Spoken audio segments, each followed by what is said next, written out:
We don't advertise anybody we don't believe in. So, hey, Bob, now, this is Karen and I were talking a couple weeks ago, and this is a big deal. We're going to ask Bob. We're going to introduce it if it's happening, but it's a big deal, and we needed to talk because, we like to bring something real. Why waste your time listening to this program if something real's not coming? And I'm like, Bob fucking King. This guy, that's the UAW to me growing up around here. Is that his middle name? Yeah. Wait, it's Bob T. King. Oh, okay. I just want to make sure. Yeah, that's right. Bob the fucking man King. I mean, he started working the factory floors. Is this right, Bob? That's correct. Okay, he worked it. Did you go to law school while you were working in the plant? I did. He did. Wow. And then you lived through, like Roger and me, you lived through NAFTA, you lived through normalization of trade with China, you lived through all of it. You lived through the bankruptcy of the big three, and let's not fool ourselves, Ford did go bankrupt without admitting it. Right? They took the loan, right? They were lucky they got a private loan, but without it, they would have been the same place. So it is Bob King. So, Bob, do you know Karen Dumas? Hi, Karen. Hi, Bob. How are you? You guys don't know each other? I think we've been in the same room back in the day. Back in the day. Yeah, but... See, because Bob retired in 2014, Detroit went bankrupt in 2013, the big 2 plus Ford went bankrupt 2009. We've all kind of lived this. So I very much trust Bob. Bob is he's synonymous with the whole auto industry, UAW, union, the whole 9 yards. And Bob, I'm going to start out with this. I was on Tucker Carlson's day program, and he asked me, he goes, what do you think about unions? And I said to Tucker, you got to excuse me, I'm from Michigan, Tucker, but when did it become a sin that a person that labored for the product shouldn't share in that profit?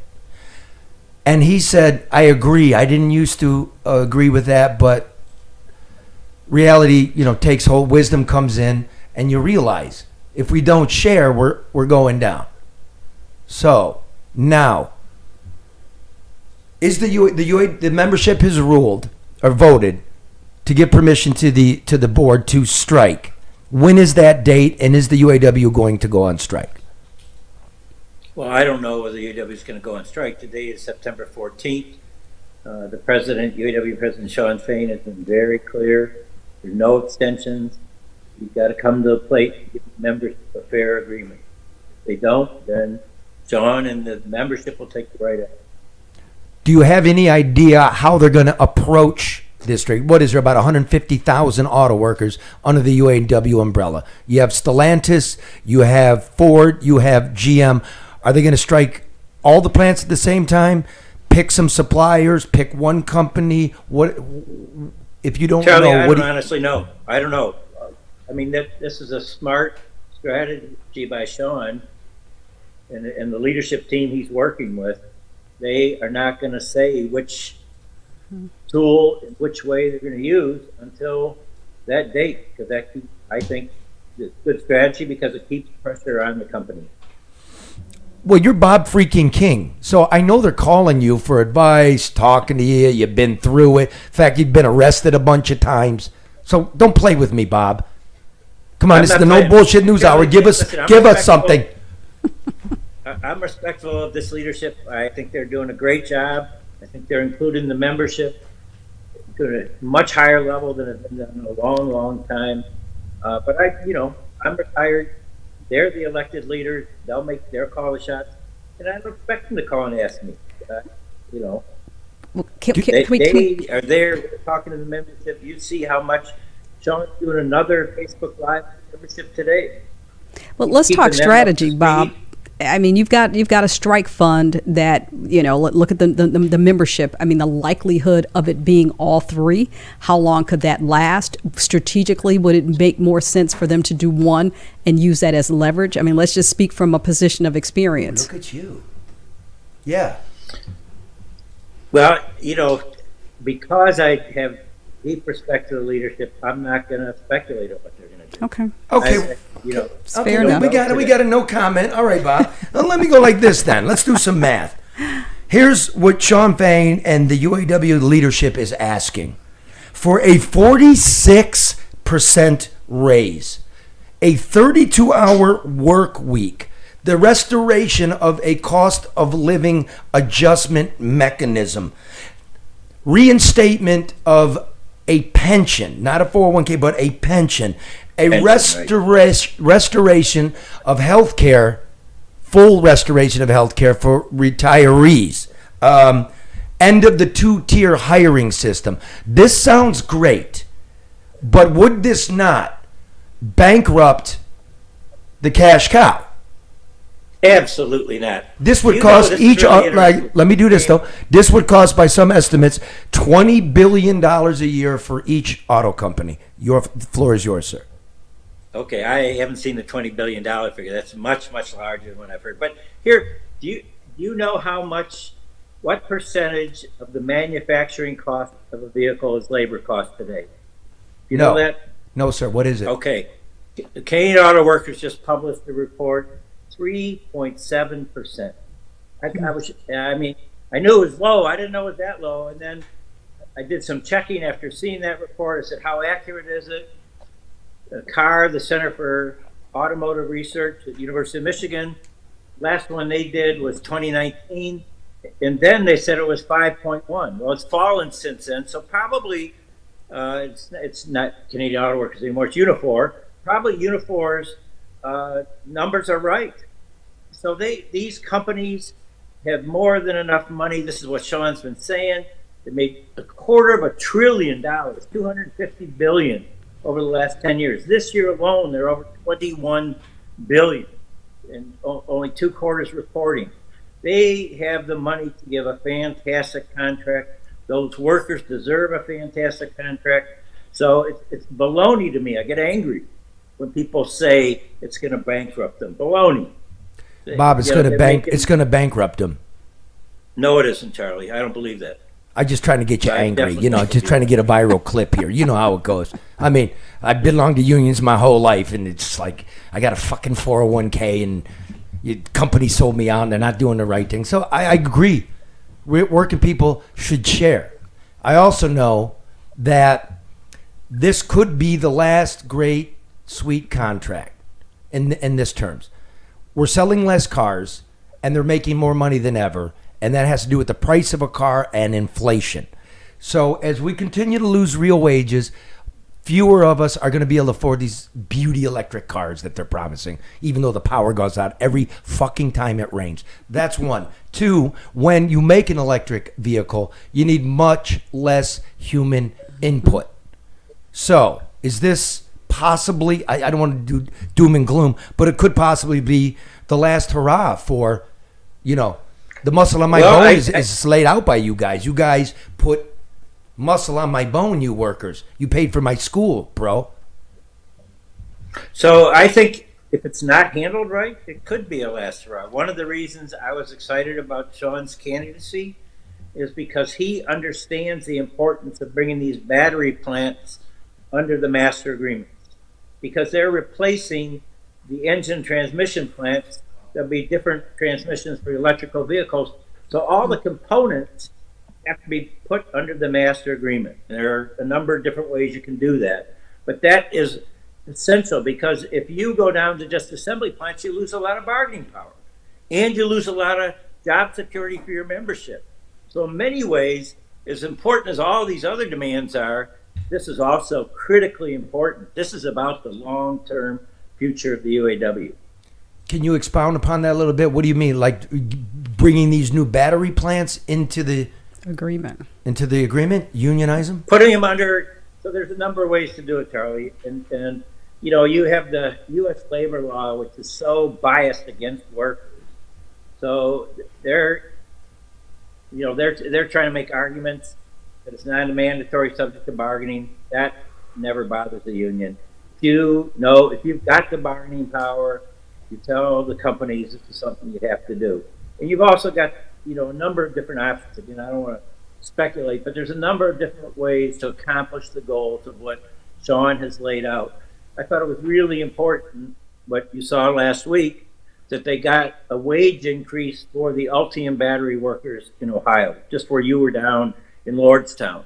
And that was, when I saw the news, I said, what's going on? This isn't what, I know this isn't Sean's goal. And then he clarified it in a Facebook Live that this is an interim agreement.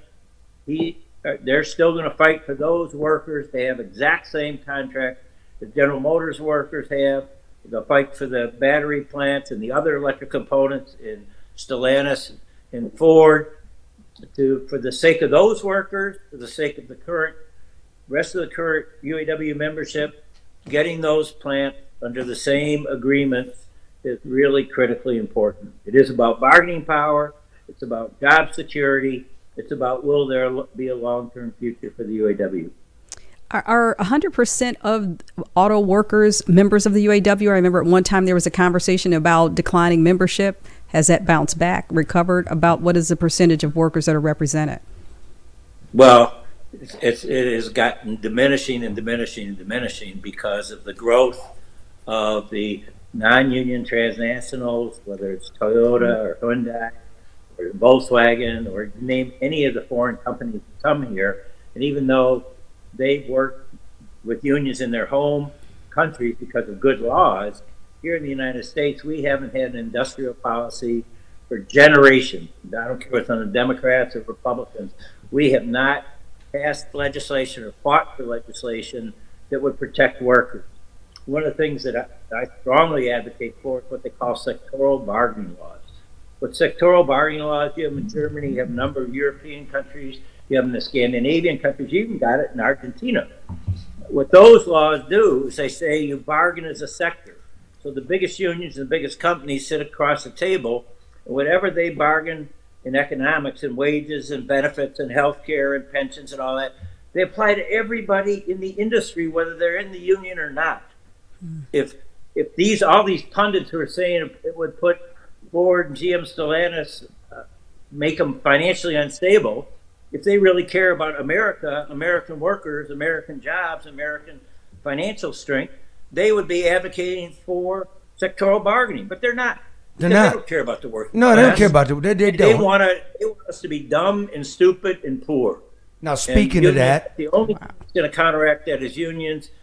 And I think Sean demanding that the Biden administration has to do something. He's not going to come out and ask members to support him if they don't start doing a better job supporting workers. Well, to there you give go. all this money to these battery plants and have no requirements that they pay well, that they let workers decide without harassment, without a terror campaign. or they want to be in even if they function and bring the jobs they promise. Now, I was down in Chattanooga when they rejected the UAW, and the guy said to me famously, "Now I might be a dumb redneck, but let me ask you something.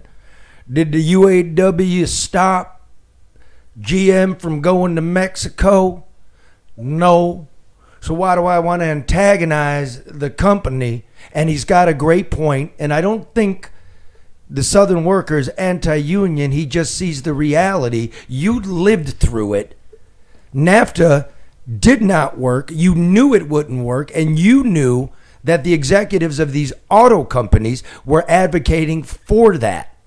Again, when we're talking about building new plants, like it's we're not really talking here. I mean, maybe Tennessee, right? It's Mexico, or if Canada wants to give us 6, 7, 8 billion, if I'm the big three. But I don't see the way back from what they did. You're talking about sectoral bargaining.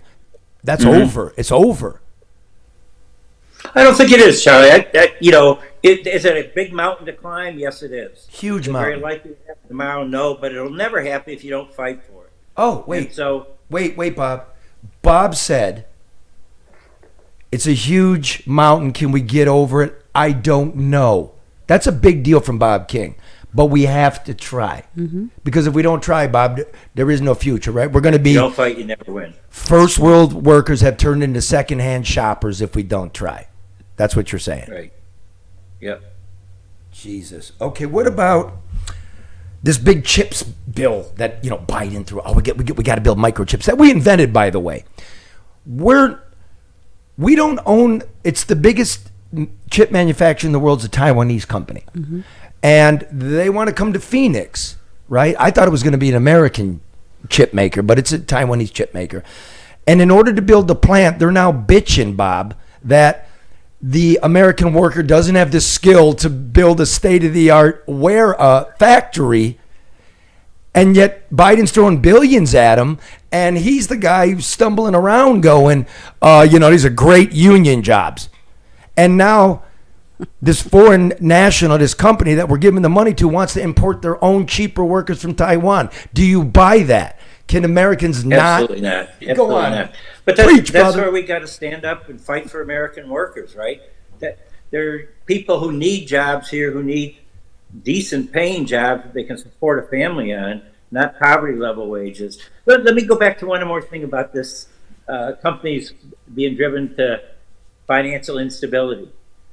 For 20 years, the UAW has been trying to get Ford, GM, and Stellantis, was Chrysler, now Stellantis, to support Medicare for all or single payer national health care. They could have saved $6-8 an hour. So, and they still haven't done it. So, it's so disingenuous for them to say that UAW demands fair wages and benefits for working class, middle class standard of living for the membership to make them financially unstable. No, it won't. Get out and help work with the UAW, get national health care pay passed, and fight for sectoral bargaining if you really want competitiveness. How do the German companies pay so much better than what we pay here, have better vacations, better benefits, better health care, and yet they're still very competitive globally because they have laws to protect the workers and protect investments in their countries. Well, I know you got, first of all, I got to say, Karen, that was just the sharpest question of the evening is how do you manage that strike fund? That's just hanging there. So I guess that's just the inside baseball, but that is key. Bob, I want to leave this on a emotional note, like a human being. I'm from around here. I've worked in a few factories. Please describe the feeling about a human being marrying their life to a machine. And the factories aren't well lit. I mean, they're hard. I don't want to say miserable, but I've never had a good time working in a factory. It is a huge thing to ask a human being to make a career doing that. Is that still with you? Yeah, absolutely. Absolutely. Describe a little bit before we let you go on this Labor Day. Well, what is work? You're working on an assembly line. It looks easy if you're standing back, but try it for 10 minutes, try it for half an hour. You can see how your body aches, how it impacts wrists, how it impacts your overall health and well-being. And then think of what Tavares and Stellantis is doing to the workers in that company right now, doing this mandatory overtime. Which sadly, under the current agreement, they can get away with it. I know it's another issue that the UAW leadership is fighting to change. So it is a very hard existence being a factory worker in any factory. And then you look at Ultium. I don't know, Charlie, if you saw the report the UAW did on the horrendous conditions at the Ultium battery plant. It's just staggering. The chemicals that you're exposed to, the injuries that are going on in that plant, the number of workers that have been hurt. I mean, as important as the wages and benefits are to get the same thing as the GM agreement has, so is the health and safety provisions in our national agreements and the right to strike. I'm so proud of the UAW that we have maintained the right to strike even during the period of a contract, and health and safety and production standards and new rates and classifications in an outside contract. Very few unions have maintained that kind of power during the life of agreement, but the UAW has. Thanks for that, Bob T. King. Before I let you go, real quick, you have shoes on. I know you're at home there. It's very, very nice. Yes, I do. Charming. Can you take off your right shoe, please? Just take it off for me. Just take it off. Take it off. I know it's coming here, but all right, I'll take it off. Just go take that shoe. I'm proud of my shoes. They're made in America. Oh, they are? Let's see. Wait, let's see. New Balance. Balance has only got a couple. Let me see. What does it say? What's it say in there? What's it say in there? Does it say Made in America? Look in there. Yeah, I'm looking. They're definitely made in America. They're $9.90s. You can look it up online. I don't look it up online. I'm looking it up on your foot, bro. It's a good New Balance shoe. I know, but I can't. It's right on the tongue. Oh, here it is, right Yeah. there. There it is. What's it say? What's Made it? in USA. Well, okay, now are you wearing a watch, Bob? So is my shirt. So are my jeans. Are you wearing a watch, Bob? Don't ask him about his underwear. I am. That's not made in America. Oh, where's that made? I'm going to Taiwan. Go ahead. Oh, yeah, that's probably. Let's- the Apple Watch. Oh, let's look. Oh, come on, Bob. Where's that watch made now? Come on. All over the world. Yeah, right. That's right. but- All with low-wage workers. Yeah, man. All right, listen, brother. God bless you and happy Labor Day. Thanks for Same to you. thanks for. Oh, and one more thing. You would think that a guy that spent his life in automobiles would Bob was going to be in the studio today, right? Bob lives in Washtenaw, and he calls up. He goes, "I'm not going to be there at 5." I'm like, "Where you at, man?" 94 in State Street in Ann Arbor, and I'm like, Bob, it's called traffic. Well, especially now with all the construction, everything's closed. You see the problem here? Yeah. Gosh, it was terrible. No wonder they voted you out. Yeah. No, I'm kidding. Thanks, Bob. God bless you, brother. All right. Hey, everybody. Bye-bye. You know what I hear a lot? Charlie LeDuff newsman, I thought you were dead. I'm not dead. I'm doing the news, the real news, right here, the No BS News Hour. You can find us on YouTube. You can find us on Facebook, Odyssey, or download it wherever you get your podcasts. Power the people.